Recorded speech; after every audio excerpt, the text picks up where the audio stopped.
আসসালামু আলাইকুম রহমতুল্লাহ বরকাত। Welcome to R I English academy. সবাইকে আর আই ইংলিশ একাডেমিতে আবারও স্বাগতম। আজ আমরা আলোচনা করব আরেকটি কনজেকশন নিয়ে, তা হচ্ছে বিকজ। বিকজ অর্থ কি? কারণ। কারণ অর্থে বিকজ ব্যবহার করা হয়। কারণ নির্দেশ করে এমন ক্লজ বা বাক্যাংশের আগে বিকজ বসে। এটি সবসময় দুটি ক্লজের মাঝে বসে। তাহলে আমরা কি বুঝলাম? যে যখনই যখনই কারণ উল্লেখ করবে, কোনো কিছু, কোনো বাক্যের কোনো ক্লজের কারণ উল্লেখ করবে, তাহলে ওই ক্লজের আগে কি বসবে? বিকজ বসবে।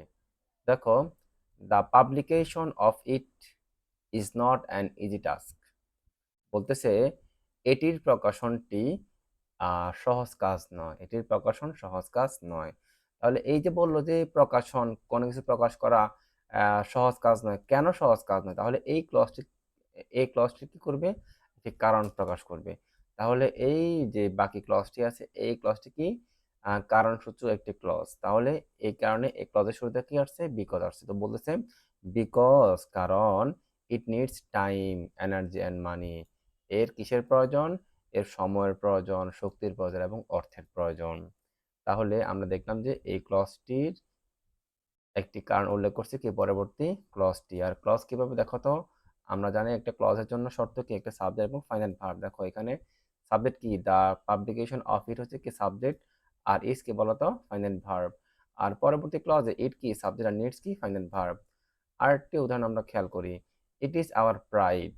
এটি আমাদের গর্ব। তো দেখো এখানে এতটুকুটা কি ক্লজ? কারণ দেখো তো এই সাবজেক্ট আছে, ভার্ব আছে। কেমন? তো পরবর্তী যে ক্লজটা আছে, এই ক্লজটা আমাদের কি প্রকাশ করবে? এটি কারণ প্রকাশ করবে যে এটি আমাদের গর্ব। কেন গর্ব? তো আমরা জানি যে কারণ প্রকাশ করতে কি আসে? বিকজ কন্ডিশনটি আমরা ব্যবহার করে থাকি। কেমন?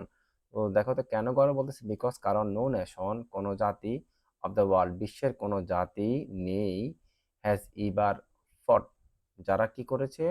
যুদ্ধ করেছে, ফর ইটস ল্যাঙ্গুয়েজ, এর ভাষার জন্য। তার মানে ভাষার জন্য যুদ্ধ করেছে এমন কোনো বিশ্বের জাতি নেই। দা ওয়ে, যেভাবে, ওই ফর, আমরা যুদ্ধ করি। তাহলে আমরা যেভাবে ভাষার জন্য যুদ্ধ করছি, এভাবে যুদ্ধ করার মতো কোনো জাতি নেই। এই কারণে এটি আমাদের গর্ব। তাহলে আশা করি আমরা বুঝতে পারছি।